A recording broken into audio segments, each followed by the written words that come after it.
열왕기하 10장 10절.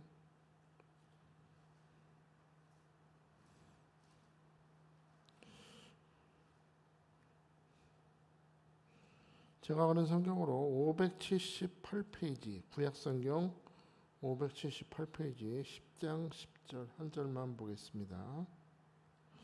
찾았으면 아멘 합시다.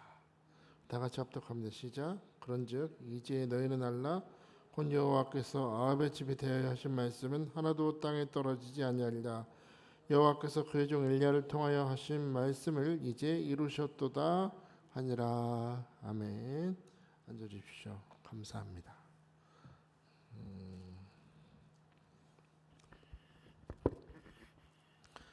할렐루야. 오늘 말씀이 여러분 각 사람에게 저는 지식으로서의 말씀이 아니라 지식을 뛰어넘어 말씀이 깨달아지고 살아내는 말씀이 되시길 축복해요. 말씀은 지식으로 머물러 있으면 적용이 될 수 없지만 깨달아지면 삶으로 반드시 나타나게 되어 있습니다. 오늘 말씀을 들을 때 성령이 오늘 내게 오셔서 말씀이 깨달아지고 믿어지게 역사해 주옵소서. 오늘 그렇게 기도하는 마음으로 들을 수 있게 축복합니다. 우리 지금 예후가 하나님의 기름 부으심을 받은 후에 아합의 집을 이제 심판하시는 하나님의 역사를 계속해서 보고 있습니다. 우리 지난주 목요일에 우리 앞에 말씀을 살펴보면서 예후가 사마리아 성에 있는 관리들에게 편지를 보내죠. 너희가 나를 정말로 따르기를 원한다면, 너희가 나 예후를 하나님의 기름 부음 받은 자 왕으로서 인정을 한다면 그 성 안에 있는 아합의 아들들, 아합의 자손들 70명의 목을 베어서 내게 보내라 명령을 합니다.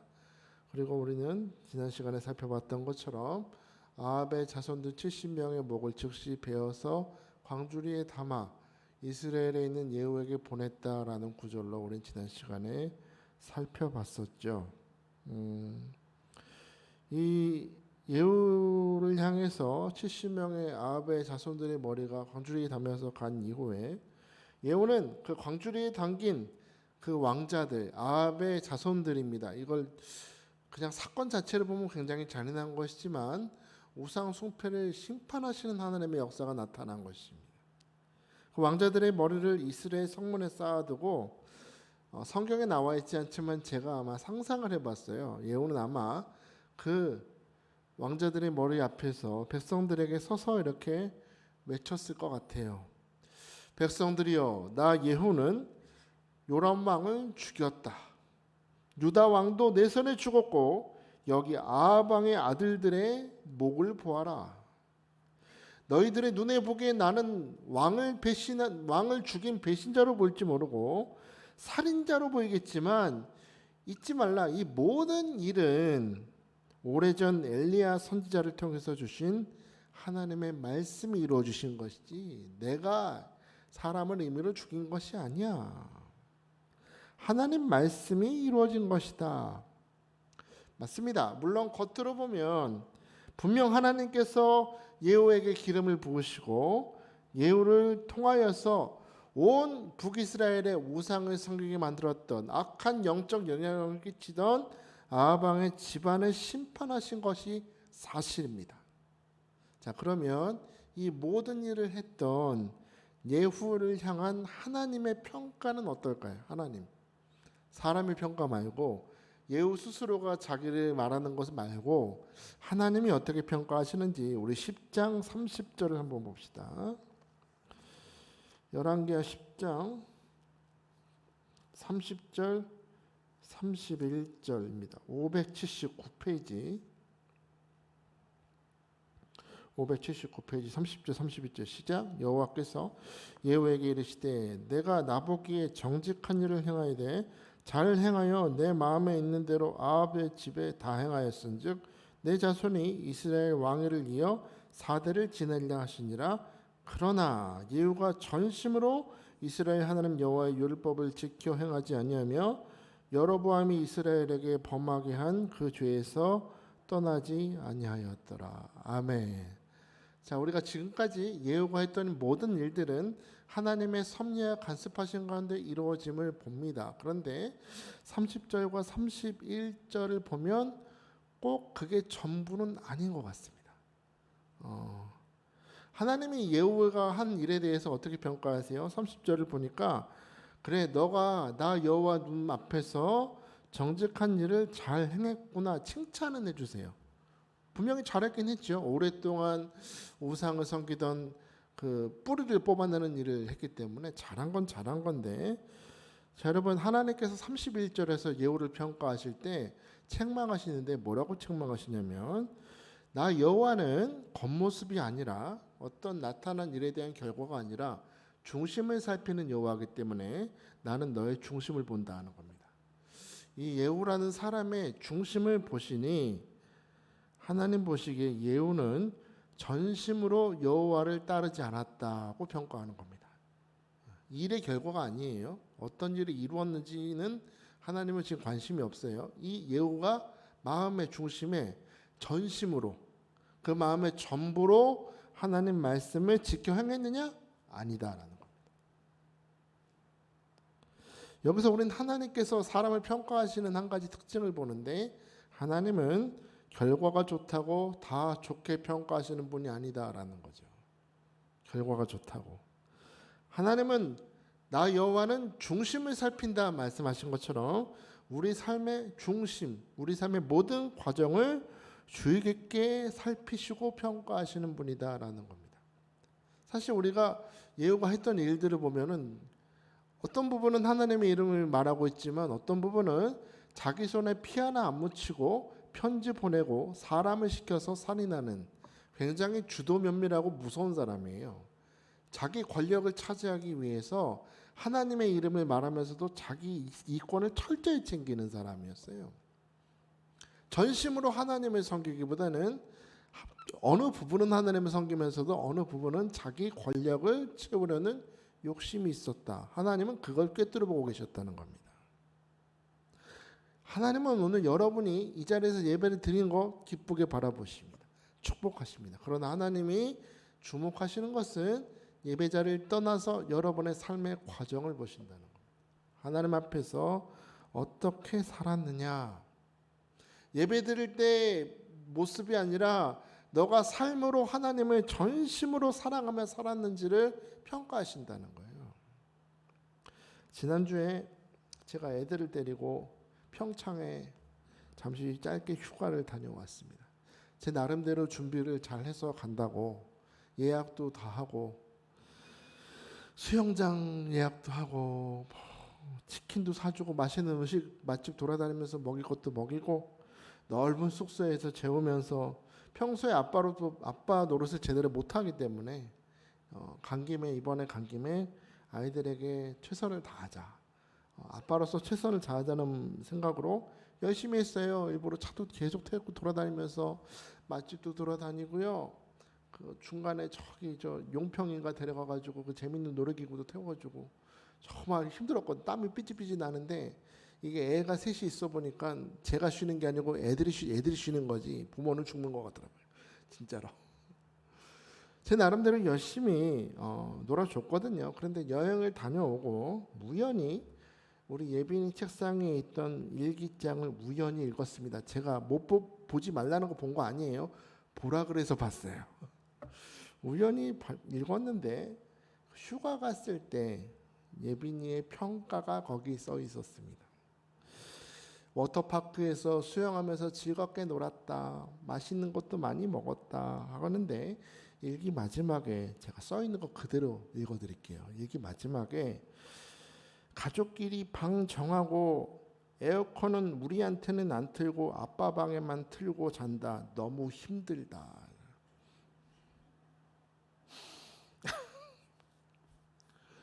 아빠가 어떻게 놀아준 거는 관심이 없어요.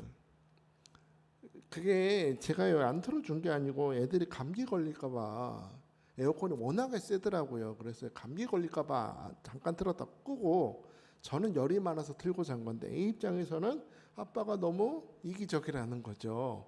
생각도 못했어요. 저는 100점짜리 아빠인 줄 알았는데 완전히 자기밖에 모르는 이기적인 아빠가 돼 있더라고요.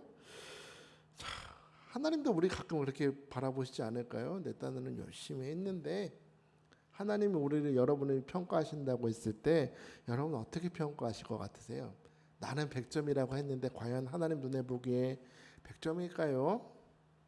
예후는 지금 모든 일을 하나님의 이름을 앞세우면서 엘리야의 그 오래전 주어졌던 그 예언을 성취하는 일이라고 자기를 평가하고 있지만 31절에 나온 것처럼 전심으로 여호와를 섬기지 않았다 평가받는 것처럼 어쩌면 오늘 우리가 하나님 앞에 너는 전심으로 나 여호와를 사랑하지 않는다 평가하실지도 모른다는 겁니다. 오늘 이 말씀 앞에서 여러분의 마음을 한번 잘 보십시오. 나는 과연 전심으로 여호와를 사랑하는가? 자, 그러면 궁금해집니다. 과연 우리가 하나님 앞에 너는 절반은 잘했고 절반은 못했다 그렇게 책망받는 인생이 아니라 전심을 다하는 인생으로 인정받기 위해서는 어떻게 해야 될까요? 그 기회를 우리 베드로를 통해서 좀 배울 수 있습니다. 요한복음 21장에 보시면 우리 부활하신 예수님께서 수제자 베드로를 찾아가시는 장면이 나오죠. 베드로는 다른 제자들 이 보잘것없는 이놈들보다는 제가 주님을 가장 사랑합니다. 다 주님 버리고 떠나갈지라도 나는 절대 주님을 떠나지 않겠다고 주는 그리스도시요 살아계신 하나님의 아들이십니다 라고 고백했던 이 베드로, 그는 지금 실패자로 이 바닷가에 있는 것입니다. 주님을 배신하고 떠나서 이제 홀로 이전의 삶으로 되돌아간 베드로입니다. 그런 베드로를 우리 주님이 찾아가셔요. 21장에서 예수님과 베드로가 나눴던 이 대화는 가벼운 대화가 아닙니다. 예수님과 베드로가 이 땅에서 나눈 마지막 대화입니다. 개인적인 대화예요. 예수님은 베드로를 바라보시면서 딱 하나 물으시죠. 네가 그러고도 제자냐? 네가 그러고도 인간이냐? 책망하신 게 아니라 뭐라 그러세요? 베드로야, 너가 나를 사랑하느냐? 묻습니다. 주님은 베드로와 주님 사이에 이렇게 문제가 생기고 베드로의 믿음이 무너진 결정적인 이유가 뭐냐? 사랑에 있다라고 하십니다. 여러분, 사랑이 뭘까요? 저는 사랑에 대한 여러 가지 정의가 있다고 생각하지만 사람은요, 무엇을 사랑하느냐에 따라서 그것을 따라가게 돼 있다고 그러죠. 내가 사랑하는 걸 따라간대요. 물질을 사랑하는 사람은 물질을 계속해서 따라가게 돼 있고, 술을 좋아하는 사람은 술을 계속 따라가게 돼 있습니다. 내가 돈을 내고 내가 술을 마시는 것 같지만 결과적으로 술에 매여서 내가 술을 따라간다는 거죠. 사랑하기 때문입니다. 명예를 사랑하는 사람이 있고, 권력을 쫓아가는 사람이 있고, TV 드라마를 쫓아가는 사람들도 있죠. 이것들은 사실은 마음속에서 내가 사랑하기 때문에 쫓고 거기에 탁 매여서 머물러 버린다는 겁니다. 사람이 이런 사랑에 하면 푹 빠져버리는 특징이 있기 때문에 내가 지금 사랑하는 것보다 더 가치 있고 따라가야 될 대상을 발견하지 못하면 주저앉아 버리는 경향이 있다는 겁니다. 결과적으로 우리 시편의 시인이 고백했던 것처럼 악인의 꾀를 쫓지 아니하고 죄인의 질에 서지 아니하고 오만한 자들의 자리에 앉지 않는다 그러죠. 결국에는 그렇게 사랑하는 것 쫓아가다가 주저앉아 버린다는 거예요. 그런데 내가 이전에 사랑했던 것보다 더 가치 있고 더 믿음 많은 사람을 만나게 되면 이전에 매였던 것에서 자유할 수 있습니다. 더 가치 있는 걸 발견하게 되면 더 이상 여기에 매이지 않는다는 거죠. 더 좋은 걸 발견했으니까. 이전에 내가 이 사람에게 매여서 살았는데 더 나보다 뛰어나고 가치 있는 사람을 만나게 되면 이전에 매였던 삶에서 자유해지는 거예요. 베드로가 보여주지 않습니까? 매일매일 빈 그물을 낚던 인생이 주님을 만나서 주님 말씀을 따라서 그물을 내렸더니 2배가 가득 차도록 물고기를 낚고, 내가 너를 사람 낚는 업으로 살게 하겠다 말씀에 쫓아갔더니 그는 예수님을 통하여 새로운 삶의 길이 열려지는 걸 봅니다. 물고기의 메인 삶이 아니라 모든 것을 풀어주시고 자유케 하시는 예수님의 세계 속에서 은혜를 경험하는 사람이 되었죠. 여러분, 이 모습 속에서는 중요한 지혜를 깨달아야 됩니다. 우리가 주님을 사랑하는 것에는 한계가 있다는 겁니다. 내가 주님을 사랑하는 것에는 한계가 있어요. 왜요? 우린 죄인이기 때문입니다. 우린 연약하기 때문입니다. 중요한 건 나를 은혜로 찾아오셔서 나를 변치 않고 사랑한다라고 말씀하시는 주님을 만나면 나의 연약한 믿음이, 주를 향한 나의 연약한 믿음이 치유되고 다시 회복되고 주님이 붙들어 주시는 삶으로 변화된다는 거예요. 저는 오늘 여러분, 주님을 향한 여러분의 사랑이 내가 주님을 사랑합니다 붙드는 것이 아니라 변치 않는 주님의 사랑이 여러분의 믿음을 붙들어 주시길 축복합니다. 여러분의 신앙생활을 붙들어 주시길 축복합니다. 오늘 여러분이 이 새벽에 구해야 되실 것이 바로 이것입니다.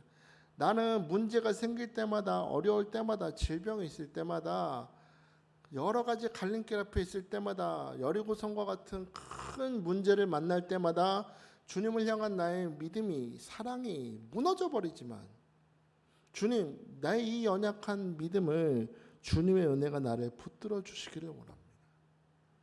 예수님이 실패한 베드로를 붙들어 주셨던 것이 어떤 것처럼 주님이 사랑이 나를 붙들어 주시기를 이 시간 그렇게 구해야 된다는 거예요. 여러분, 주님이 나를 붙들어 주시면 우리가 견고히 설 수 있지만 내가 주님을 사랑하는 것으로 신앙생활하게 되면요, 제가 목사로서 그동안 많은 분들 보면서 느낀 건요, 내 조건에 따라서 주님을 사랑하는 신앙생활하게 되면 조건적이 돼요. 조건적이. 하나님이 응답을 잘 주시면 좋은 하나님이시고, 내가 이만큼 예물도 드리고 이만큼 시간도 드리고 이만큼 훨씬 봉사했으니 하나님도 그만큼 주셔야 되지 않아요? 이렇게 조건적이 된다는 거예요. 그리고 많이 봤어요. 입으로는 주의 영광을 위하여. 오늘 예후가 사람들이 그렇게 죽이고도 이것이 엘리야의 예언이 이루어진 겁니다. 하나님 말씀이 이루어진 겁니다. 라고 말한 것처럼 우리도 모르게 주의 영광을 위하여 하면서도 자기 의를 드러내고 자기 자랑을 할 때가 얼마나 많습니까? 그러나 여러분, 내가 붙드는 믿음이 아니라 하나님의 사랑을 경험하고 하나님을 가장 사랑하는 사람은요, 결국에 삶 속에 살리는 역사가 나타남을 믿으시기 바랍니다. 여러분, 우리가 잘 아는 요셉을 보세요. 요셉이 그 기가 막힌 삶을 살면서도 말끝마다 하나님을 가장 사랑하는 사람으로 살았더니 어떻게 됩니까? 흉년의 날에 구원자로 쓰임받죠. 야곱의 가정을 구원하고 흉년의 날에 애굽을 구원하는 하나님의 구원자로 쓰임받았습니다. 반대로 사울, 하나님의 기름 부으심을 받고 하나님께서 큰 능력을 주셔서 전쟁에도 승리케 하셨던 사울, 그가 하나님을 사랑하는 데서 떠났더니 사람의 눈치를 보는 사람이 되어버렸어요. 기름 부음 받은 자가 사람의 눈치를 봐버려요. 사무엘상 15장에 보니까 하나님께서 사울에게 아말렉 족속을 진멸하라 하시죠. 진멸은 자비를 두지 말고 너는 하나님의 심판의 도구이기 때문에 남녀노소 모든 동물을 죽여야 됩니다.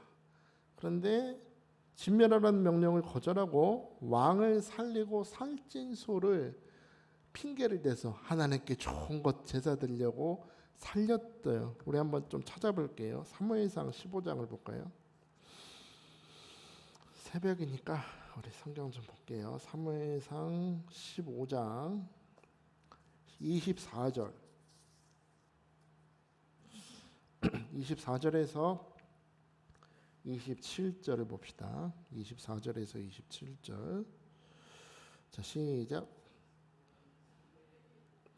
내가 범죄하였나이다. 내가 여호와의 명령과 당신의 말씀을 어긴 것은 내가 백성을 두려워하여 그들의 말을 청종하였음이니라. 청하오니 지금 내 죄를 사하고 나와 함께 올라가서 나로 하여금 여호와께 경배하게 하소서 하니 사무엘이 사울에게 이르되 나는 왕과 함께 돌아가지 아니하리니 이는 왕이 여호와의 말씀을 버렸으므로 여호와께서 왕을 버려 이스라엘 왕이 되지 못하게 하셨음이니이다 하고 사무엘이 가려고 돌아설 때 사울이 그의 옷자락을 붙잡음에 찢어졌습니다. 여기서 우리는 여러분 하나님을 사랑하는 데서 떠난 사람, 하나님의 사랑에 철저히 매이지 않은 사람의 모습을 보죠. 어때요? 사람 눈치를 봐요. 사람 눈치. 그죠? 아, 여기 백성들 말을 따르고 내가 백성들 말을 청종했습니다. 그리고 여기 뭐라 그래요? 25절 보니까 청하오니 지금 내 죄를 사하고 나와 함께 올라가서 나로 하여금 여호와께 경배하게 하소서. 이 말이 무슨 얘기냐면, 선지자는 지금 여기 사람들 다 보고 있는데 제가 왕이잖아요. 모냥 빠지게 지금 다 쳐다보고 있는데 그러지 말고 같이 올라가서 예배 드립시다 이러고 있는 거예요. 이 상황에도 철저히 하나님께 회개하고 내가 하나님께 범죄했으면 무릎 꿇어야 되는 상황인데, 이 상황에도 나는 왕이고 사람 눈치를 보고 있는 이런 불순종, 연약한 인간의 모습을 보이는 것입니다. 여러분, 사울이, 우리는 이 장면을 보면서 불순종에서 망했다고 생각하지만 그 근본을 쫓아가 보면 하나님을 사랑하는 데서 떨어져 버렸기 때문입니다.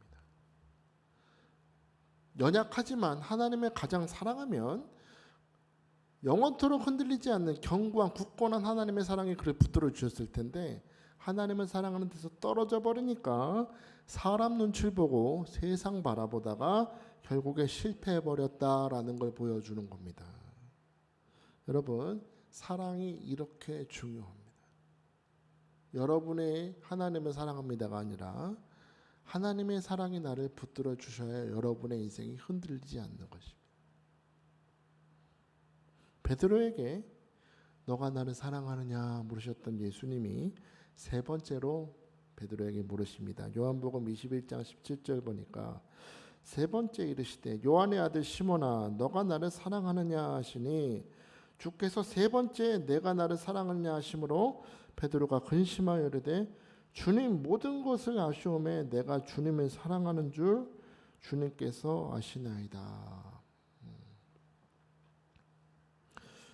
내가 나를 사랑하느냐 할 때 여기 헬라어 원문을 보면 아가페라고 되어 있습니다. 아가페. 아가페라는 단어 속에 담겨 있는 주님의 질문은 이와 같습니다. 잘 들어보세요. 내가 너를 참 사랑한다 베드로야.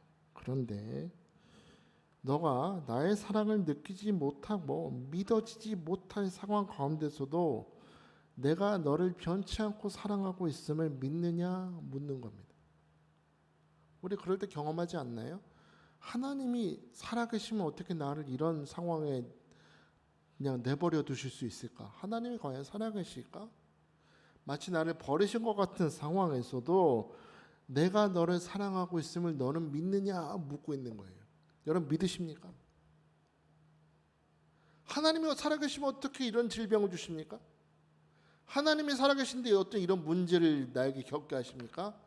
그 상황 가운데서도 여러분은 전심으로 내가 주님을 사랑합니다 말할 수 있습니까? 주님의 질문 속엔 이렇게 무거운 주님의 질문이 들어있는 것입니다. 베드로는 그 의미를 알았던 것 같습니다. 그리고 대답하죠. 주님 모든 것을 아시오매 내가 주님을 사랑하는 줄을 주님께서 아시나이다. 저는 이 말씀이 베드로 참 그래도 실패했어도 멋있다. 왜? 모든 것을 아시오매라고 하는 말 속엔 이런 뜻이 있는 것 같아요. 주님 보셨잖아요. 나는 주님을 가장 사랑한다고 자신했지만 실상 나는 주님이 잡혀가실 때 아무것도 못하고 멀찍이 쫓아가던 인간이었습니다. 여종 앞에서 주님 말씀대로 3번이나 주님을 욕하면서 부인하고, 주님이 돌아가셨다고 다 낙심하고 이렇게 바닷가에 도망온 연약한 나임을 주님이 아시지 않습니까? 그러나 이런 연약한 나라도 주님을 사랑합니다 라고 고백하는 거예요. 자기 자신의 연약함과 자기 자신의 사랑이 너무나 하찮고 보잘것이 없음을 고백하면서도 동시에 내가 주님을 사랑합니다 라고 고백하는 겁니다. 이 말은 주님의 사랑으로 나를 붙들어 주옵소서. 그리고 이 베드로의 고백을 들으신 예수님이 이렇게 말씀하시죠. 요한복음 21장 18절 보니까 내가 진실로 진실로 너에게 이르노니 내가 젊어서는 스스로 띠띠고 원하는 곳으로 다녔거니와 늙어서는 내 팔을 벌리리니 남이 내게 띠띠우고 원하지 아니하는 곳으로 데려갈 것이다 했습니다. 젊어서는 스스로 띠띠고 원하는 곳으로 다녔다. 이 말은 지금까지는 너가 인생의 주인이 되어서 예수님을 사랑한다 따른다 하면서도 너의 기쁨과 뜻과 목적을 이루기 위해서 살았다면 이제부터는 너의 삶이 바뀔 거라는 거예요. 내가 사랑으로 너를 붙들고 성령의 인도하심을 따라서 너도 나 예수 그리스도처럼 복음을 들고 세상을 향해서 두 팔을 벌리는 은혜를 흘려보내는 삶을 살게 될 것이란다. 이 바닷가에서 만나는 주님의 이 만남은 베드로에게서 삶의 극적인 변화를 보여주는 것입니다. 내가 주님을 사랑하면서 붙들었던 인생이 아니라 철저히 주님께 붙들렸어. 주님의 사랑이 붙들어 주셨더니 교회를 세우는 리더가 되고 성령 충만의 사람이 되고 단 한 번의 설교로 3,000명이 회개하는 사람. 저도 꿈꿔요. 저도 설교 한 번 하면 3,000명이 회개했으면 3,000명이 뭐야 3명만 회개했으면 좋겠어요. 이 무식하고 어부 출신 베드로가 설교 한 번으로 3,000명이 회개하고 성주 미문 앞에 앉아있는 안전뱅이를 향해서 은과 금은 내게 없으노 내게 있는 이것을 너에게 주노니 예수 그리스도의 이름으로 일어나 걸으라 했더니 안전뱅이가 일어나 뛰어나 주를 찬양했다고 성경은 증거하고 있습니다.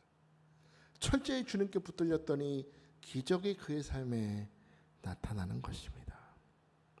사랑하는 여러분, 오늘 믿으십시오. 여러분은 연약하고 넘어지고 때로는 주님을 사랑하지 못할 때가 있지만 오늘 이 새벽 주님이 이 자리에 여러분 찾아오셔서 주님의 사랑으로 여러분을 붙들어 주실 줄 믿습니다. 주님의 은혜가 여러분을 붙들어 주실 줄 믿습니다. 여러분의 마음속에 굳건한 확신을 주셔서 비록 내가 지금 삶의 문제가 해결이 되지 않고 여전히 아프고 여전히 답답하지만 그럼에도 불구하고 주님께서 나를 사랑하심을 믿습니다.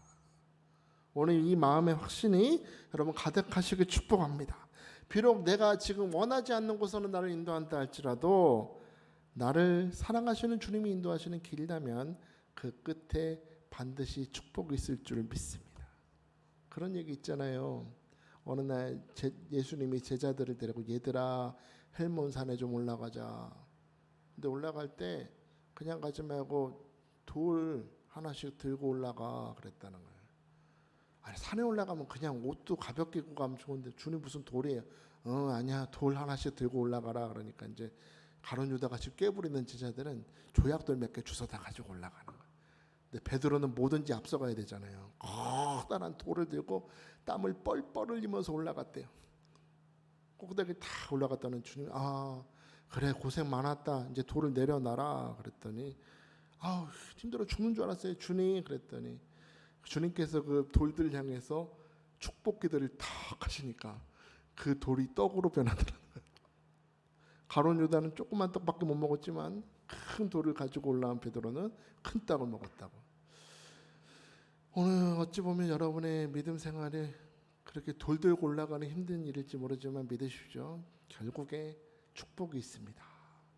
잘 될 것입니다. 결국에 주님께서 여러분의 사랑을 붙들어서 합력하여 선을 이루실 줄 믿으시기 바랍니다.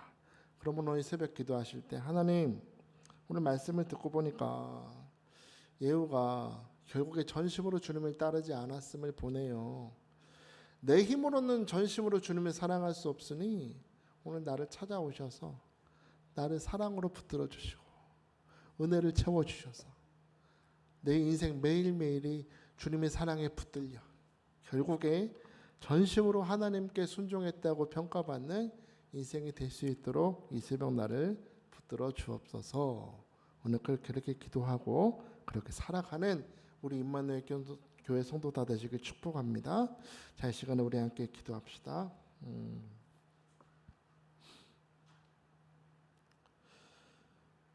예후가 말했던 10절 말씀은 참 은혜가 되죠. 하나도 하나님 말씀 떨어진 게 없다고 그렇게 하나님을 자랑했던 예후이지만 31절 보니까 하나님의 평가는 너는 전심으로 나를 따르지 않았다 했습니다. 우리도 그럴 수 있어요. 잘해놓고 결국에 너는 전심으로 나를 따르지 않았다. 평가 그게 얼마나 속상해요. 근데 우리 깨닫지 않습니까? 내가 사랑하는 건 한계가 있어요.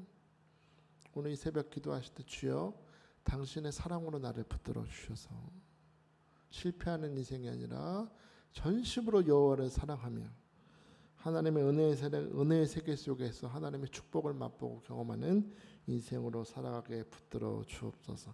자, 오늘 말씀 생각하시면서 우리 겸손히 두 손을 드시고 주의 사랑으로 주의 은혜로 나를 붙들어 달라고 우리 주의 이름 부르며 부르짖기도 합니다. 주여 주여 주여. 할렐루야. 주님을 찬양합니다. 오늘도 우리에게 말씀을 주시고 깨닫게 하신 하나님을 찬양합니다. 아버지 하나님, 오늘 말씀을 통하여서 전심으로 하나님을 사랑하는 것이 우리 힘으로는 할 수 없는 것임을 깨달았습니다. 아버지 하나님, 하나님께서는 우리가 무슨 일을 행했느냐, 어떤 결과를 나타냈느냐보다는 하나님 앞에서 전심으로 주님을 사랑하며 순종하는 사람을 살았는지 돌아보신다고 했습니다. 아버지 하나님, 우리 성도들 열심히 주를 섬기다 마지막에 책망받는 인생이 되지 않기를 원합니다. 우리 힘으로는 전심으로 주님을 사랑할 수 없으니 하나님, 베드로를 찾아가셔서 그를 붙들어 주신, 사랑으로 붙들어 주신 아버지 예수님의 손길이 우리 성도들을 붙들어 주시고 마음과 생각을 붙들어 주셔서 하나님, 오늘 하루를 살면서도 하나님의 사랑에 붙들려서, 하나님 말씀에 붙들려서, 성령에 붙들려서 전심으로 주님을 사랑하며 주님의 기쁨이 되는, 나 주님의 기쁨이 되길 원합니다 라고 고백하며 살아가는 우리 성도들 될 수 있도록 그렇게 붙드시고 인도하여 주시옵소서. 세상의 것을 사랑하면 아버지 매일 수밖에 없고 거기 주저앉을 수밖에 없지만 우리가 주님의 사랑에 붙들려 살면 모든 것을 풀어주시고 자유케 하시는 주님의 역사가 있는 줄 믿습니다. 하나님을 사랑하는 자가 되게 하여 주옵소서. 주의 사랑에 붙들려 살아가는 우리 모두가 되게 하여 주옵소서. 그래서 하나님, 오늘 우리에게 준비하신 은혜와 축복들을 발견하고 내 것으로 소유하고 내 것으로 아버지 누리는 우리 성도들 될 수 있도록 하나님 축복하시고 기름 부어 주시옵소서.